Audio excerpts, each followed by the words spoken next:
Hello, my name is Dan Gauthier, and I'm with the Ohio State University and Rescon Technologies that is commercializing what I'll be telling you about today on next generation reservoir computing. My collaborators on this project are a former graduate student, Aaron Griffith, and postdoc Winsome Barbosa from Ohio State University, and Eric Bolt from Clarkson University. And some of this work was funded through Rescon through an Air Force grant. Just to set the stage for what I'm trying to do, this whole focus session is on using artificial neural networks for learning dynamical systems. And so I give a simple example of a dynamical system that we might be familiar with called the double pendulum. The double pendulum can show complicated behavior, and its motion is described by a set of four coupled differential equations that tell us the dynamics of each of the two angles and the velocities of those angles. And I can write it compactly in this form where the vector y are those four components, and the function h is typically some nonlinear function that's known as the vector field that drives the dynamics. Now, one thing that I focus on is trying to do what's called one step ahead prediction, which is applicable for a case where I'm doing discrete sampling as a function of time of these dynamics. So if I know the state y at some particular time t sub I want to make a finite step into the future to predict the state of the system at time ti plus 1. And we can do this formally by just integrating the vector field over this interval. And so the goal of the work that I'm doing is trying to use some type of machine learning algorithm for doing this one step ahead prediction.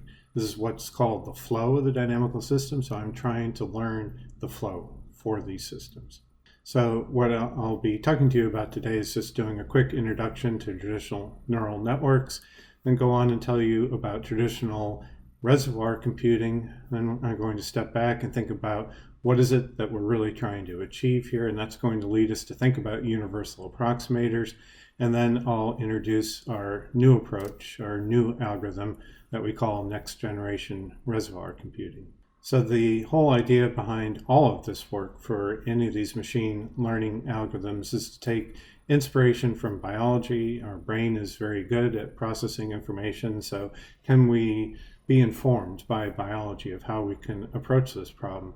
And so in a very coarse, very basic, probably non-biological way, we think of a neuron as just being some transformer that takes input signals from other neurons that all have different strengths. So the thickness of the arrows that I'm showing here represent stronger connections if it's a thicker line.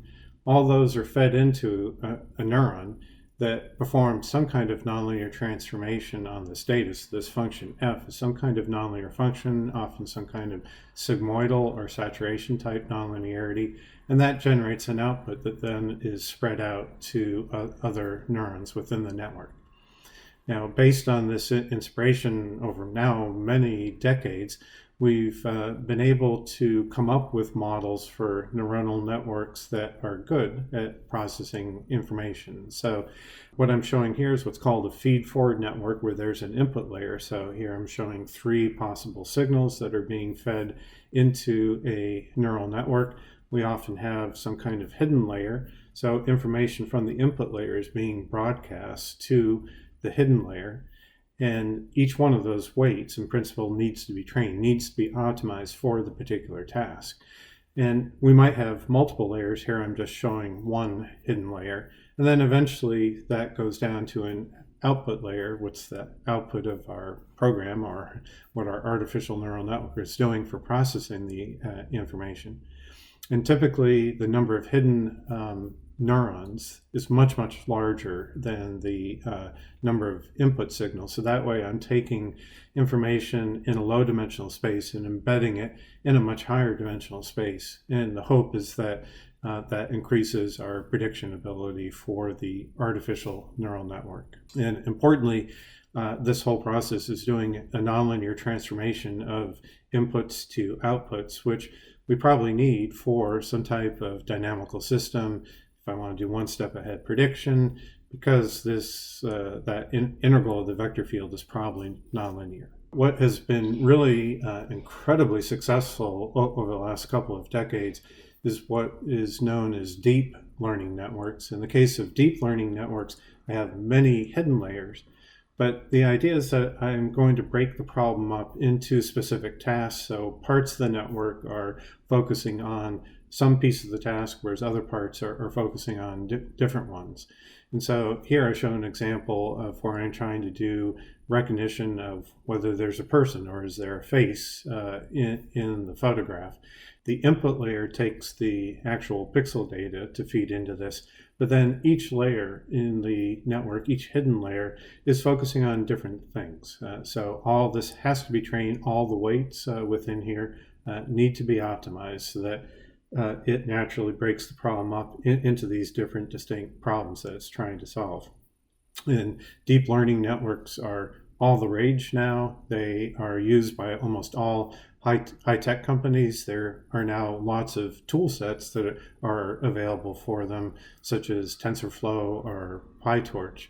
And what really made a huge transformation in the field is that the concepts underlying how to train one of these deep neural networks matches very well with the hardware that we can have available through graphical processor units. So what most of these companies now have big computer installations where each compute device might have multiple GPUs, so that through a large data center, we might have something like 100,000 GPUs within there, all trying to take in data to train these types of neural networks. The great aspect of these deep learning networks is that they're highly successful at many tasks, and that's why a lot of the companies are using them.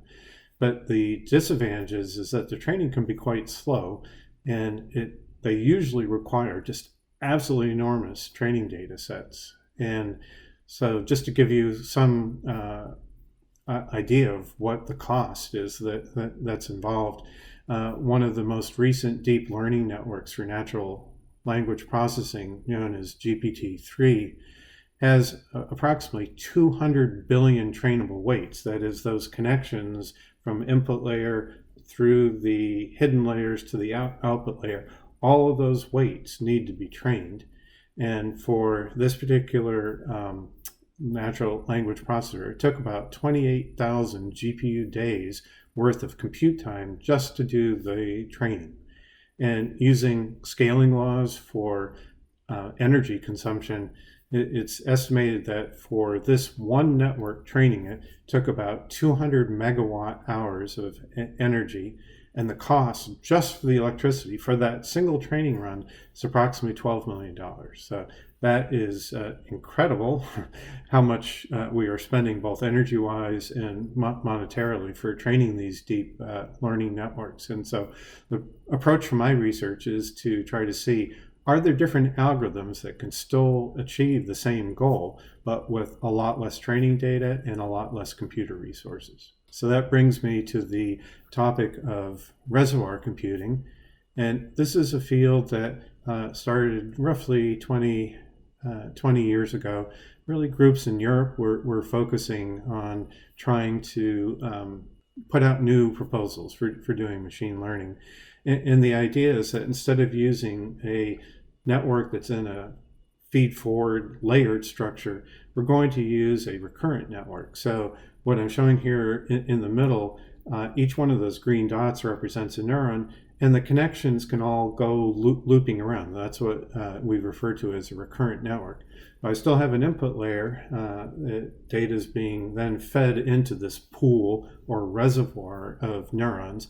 And then the output layer is formed by just taking measurements of the state of each one of the nodes at a given time to try to solve whatever task that I'm doing. So for the particular case of dynamical systems, what I'm assuming that I have input serial data that is the dynamics of each one of the variables that I can observe in a dynamical system. And then I'm either trying to make some kind of decision or try to make some kind of forecasting or prediction for for this dynamical system. Now, it's known that training recurrent networks is very difficult. And so what the originators of reservoir computing did is they said, let's just randomly assign the weights going from the input layer into the reservoir, and let's just randomly assign the weights within the reservoir, and we're just going to hold them fixed. So at the beginning of the problem, you make a random assignment, and then you just freeze them there. And the only thing that we're going to train is the weights for the output layer. Now, the output layer is just a linear sum of the state of each one of the neurons within the reservoir computer. And that means I just need very simple linear optimization for training this type of neural network. Something like least square regression is enough. So just to give a little bit more of the mathematical details of these recurrent networks, each one of the neurons within the reservoir I describe mathematically in terms of a differential equation. So each one of the variables xi represents the state of a neuron within the network. And it has some kind of decay term, so the decay rate for each neuron I'm representing by gamma sub I.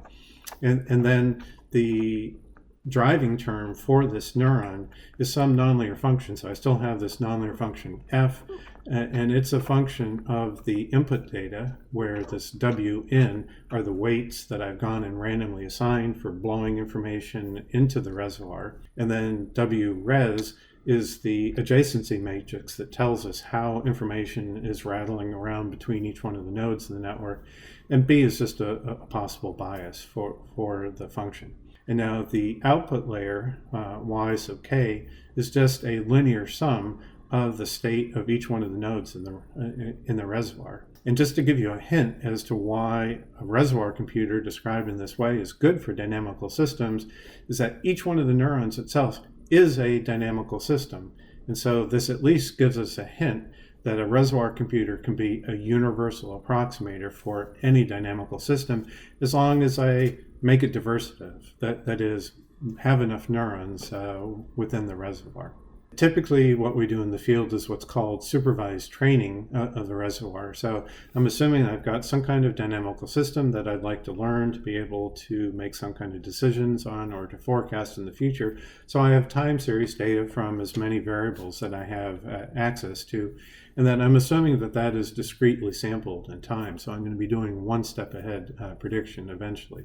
So now I feed this discretely sampled input data that forms my input layer that is then distributed to the nodes within the reservoir. And then I have to now train these weights. And so the idea is that this vector x is the state of the reservoir at each discretely sampled time over the entire training data set. So it's just going to be a big block of data. And then I'm assuming that I know what I want the output layer to be. So often in problems, we're just trying to get the output layer to reproduce the data that's fed into it. So this y desired is the known or the desired state of the system. Now, just using the simple rule that involves a pseudo inverse of some matrices, I can find the weight matrix W out. Now, this term alpha times the identity matrix is what's called a regularization parameter. It's adjusted to prevent overfitting of the data. So you don't want to focus on tiny little details that really aren't important. And so if alpha was equal to 0, there's no regularization. This would be just standard least square regression. But then taking alpha finite means that I'm going to kind of ignore features that are roughly less than the size of alpha during the training. And so what the field has demonstrated over the last couple decades is that a reservoir computer really excels at tasks related to dynamical systems, especially dynamical systems forecasting, but it requires vastly smaller training time in comparison to a deep learning network that is applied to the exact same problem. We're talking thousands to millions of times less data and computer time needed for training.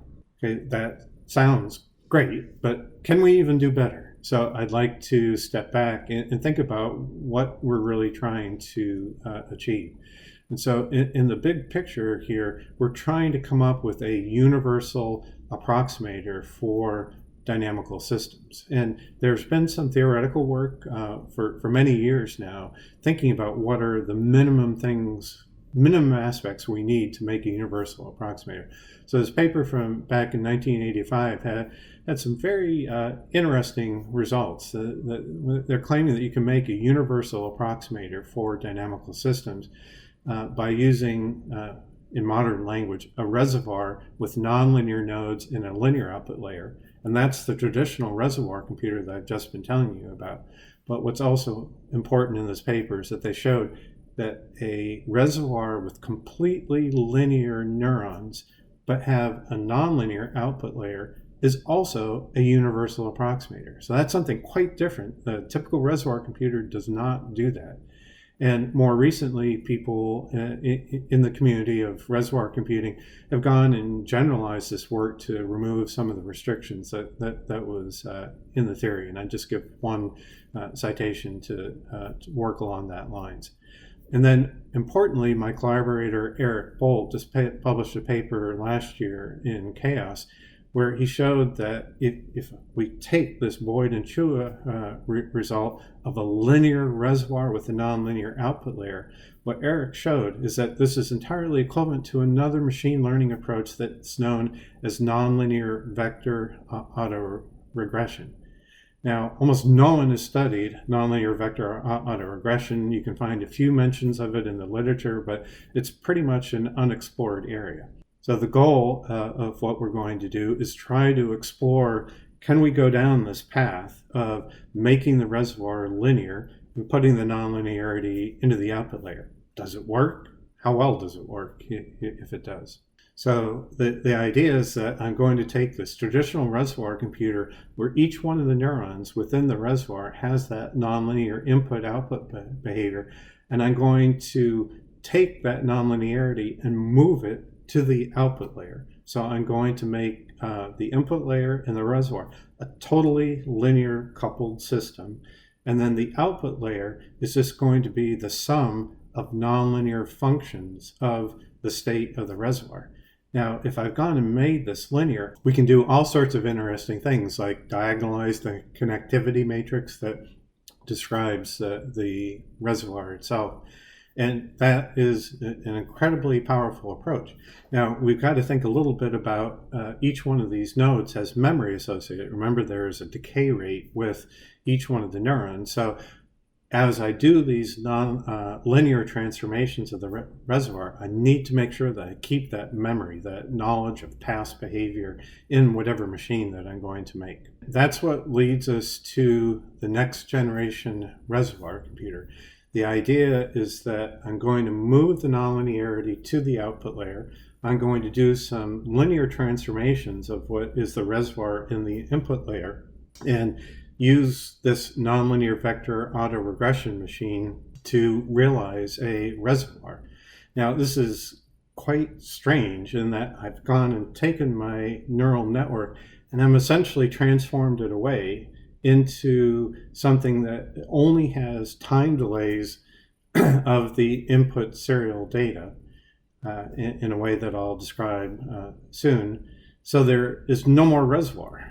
But because of Eric's work, where he showed there's a mathematical equivalence, there is a hidden or underlying or implicit reservoir that is within this next generation reservoir computer. But what we find, though, is that it's much easier to find an optimal performing reservoir computer using this new approach. So now I'm going to give you some more details of how we implement the next generation reservoir computer by showing one example. And this work was published last year in Nature Communications. So the idea of this next generation reservoir computer is that I'm going to make some decisions about how often do I sample the data. So there's some sample step size DT. I'm going to decide on the total length of time that I'm going to feed training data into the reservoir computer. And then what I'm going to do is take my input data, which is represented by this vector U, and I'm going to create an expanded vector that takes the state of the system at one time at a time in the past, 2 time steps in the past, 3 time steps in the past, so on and so forth. And it could be that I'm sampling a little bit too finely, and maybe I want to skip over some of these points. So I have a parameter skip that tells me how many time steps I'm going to skip when I go and add the second vector to this expanded linear part of the feature vector. And then I'm going to use up to k terms. So let's say if k equals 2, I'd be using the state of the input dynamical system at the current time, and then one step in the past. And then now that I have formed this linear part of the feature vector, I need to create a nonlinear part of the feature vector. And what we find for many problems that we've looked at is that polynomial type terms is usually enough to represent the flow of the dynamical system. And so the idea is that I would take this linear part of the feature vector and essentially do a tensor product with itself. The problem with the tensor product is that, well, first it gives a tensor, but there are some repeated terms that are in there. So putting brackets around this tensor product operator means that I'm only going to select the unique terms that are in that tensor, and then I want to turn this into a vector, so then I flatten that structure. So again, this operator is just, you take the tensor product, you pick out the unique monomial terms, and then you flatten it. Now, I could also have a cubic term or a fourth order term. And what we find, though, is that just truncating this down at the lowest orders often works very well. So then the total feature vector that I will send to for training is just a concatenation of the linear and the nonlinear part of the feature vector. I then just use standard regularized regression for finding the output weight matrix. So I'm going to focus just on one particular example of doing autonomous prediction for a dynamical system. And in this prediction task, there are really 2 phases or 2 modes of operation. The first one is the training one, where I input serial data that's discretely sampled into the reservoir computer. I then train it so the output is identical to the input, at least in a regularized least square sense. And then I switch over into prediction phase. I no longer feed it any data. I take the output prediction, the one step ahead output prediction, and then feed that back around to the input. And then I have the reservoir do another one step ahead prediction. So now it's an autonomous dynamical system, which should be reproducing the dynamical system behavior of that input data. What we're going to do, though, is to get rid of the traditional reservoir computer and replace this with a next generation reservoir computer. Again, this is quite strange. I'm getting rid of the neural network, and I'm now just making feature vectors that are my measured data at current time and past time steps. And the particular problem that I'm going to look at is what we call the Lorenz 63 dynamical system. This was the first example of chaos in a dynamical system, and Lorenz was thinking about the types of convection that happens when I have 2 infinitely large plates. They're both held at constant temperature, and as I increase the temperature difference between them, the fluid that's contained within the plates can initially start to show rolls, and then those rolls become unstable, and it's an example of chaos. And Lorenz proposed a set of 3 coupled variables through these nonlinear differential equations. X, Y, and Z represent some temperature differences and mass flow within the fluid. So our goal is to generate some synthetic data based on integrating this Lorenz 63 model, and then use that synthetic data as an input to the next generation reservoir computer. And given that there are only quadratic terms that are showing up in this model, that motivates us to try a nonlinear part of the feature vector that only includes all possible monomials. That is, I'm going to have terms like x squared, xy, xz, but also I'm going to have something like x at the current time times x of the previous time, so on and so forth. Okay, so we did the example for this Lorenz system. We integrated the equations that generate our synthetic data. We fed that into the next generation reservoir computer and asked it to do one step ahead prediction over that training data set. And what I'm showing you here is the entire training data set. For the given step size I'm using here, there's only 400 data points in X, 400 in Y, 400 in Z. And the prediction after training is shown in the orangish color line. Completely underneath that is a blue line that shows the ground truth and what it's training. So this is incredibly high accuracy during training. Again, we're only using the current state of the system and one state in the past. That's this parameter k equals 2. I'm not doing any skips, so this skip parameter s is equal to 1. And the training error for this data, if I look at the normalized root mean square error, is only around 1%. And what is amazing is that if I just write Python code that I use for generating this and run it on kind of a standard Intel processor, it only takes a few milliseconds to train. If I compare that to the same problem with a traditional Reservoir computer, I usually need much longer training data set size and usually many seconds to minutes of computer time to actually do the training. So this is already a vast improvement in how little computer resources and how little training data that I need for training this machine learning algorithm. But the real importance is how well does it do during autonomous prediction? The training, you can get almost any machine learning algorithm to give you high accuracy, but the question is, how well does it generalize? How well does it predict when I now go into that autonomous mode where I'm no longer feeding it data? So now this is the time series data for the variables x, y, and z during that prediction phase. See how well it performs. So the blue line is the ground truth, and the orange line is the prediction for the next generation reservoir computer. Now, because the Lorenz 63 system is chaotic, it eventually has to disagree because there is tiny little errors in the actual predicted value versus ground truth. But what we see is that for quite a few time units, roughly 5 time units that I'm showing here, the prediction is very good.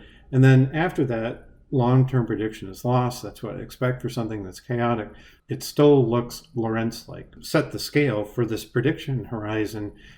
There is a correlation time for a chaotic system that's known as the Lyapunov time. That roughly tells you which the time scale over which a small error is going to grow into something that's noticeable. And for the Lorenz 63 system, that's about 1 time unit. And so that means I'm really being able to do high quality prediction about 5 Lyapunov times or 5 correlation times into the future. And this is pretty much state of the art for autonomous prediction of a chaotic system. Even though the long-term prediction is lost, I still predict the actual attractor, strange attractor that describes Lorenz 63 system. So on the left is a plot of the ground truth Lorenz attractor. So this just shows the trajectory, how it moves over time in phase space. And on the right is the prediction for the next generation reservoir computer. So even though I don't know where I am on the attractor in the long term because that long-term prediction is lost, at least the prediction is still on the same attractor. So what we say is that we have really learned the underlying dynamical system with this next generation reservoir computer. Now, as one other further test, the Lorenz system has 3 unstable steady states. 2 points are in the center of each one of the butterfly wings, and then there's another one kind of right in the middle of the attractor. And what we find is that the next generation reservoir computer is also able to find the values of those unstable steady states to within about 1%.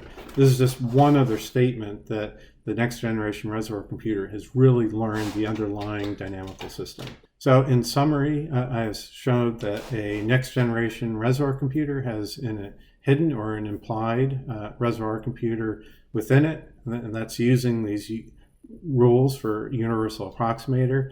We've been able to get rid of the random matrices that have to be assigned to the reservoir computer. We've gotten rid of many of the metaparameters. This next generation reservoir computer shows very high performance. I haven't had time to tell you about it today, but we've been able to solve problems that have been difficult to solve just using a traditional reservoir computer using this approach. And what's really important is that a reservoir computer has a lot fewer trainable parameters. That means you need lower training data in comparison to a deep learning network. And the next generation reservoir computer, because it's essentially the optimum traditional reservoir computer, has even lower training data sets. So that means it's very fast to train, can likely be done in real time for a lot of systems. And again, I don't have time to talk about it today, but we're really pursuing many different applications of this new machine learning algorithm. Thank you very much for your attention.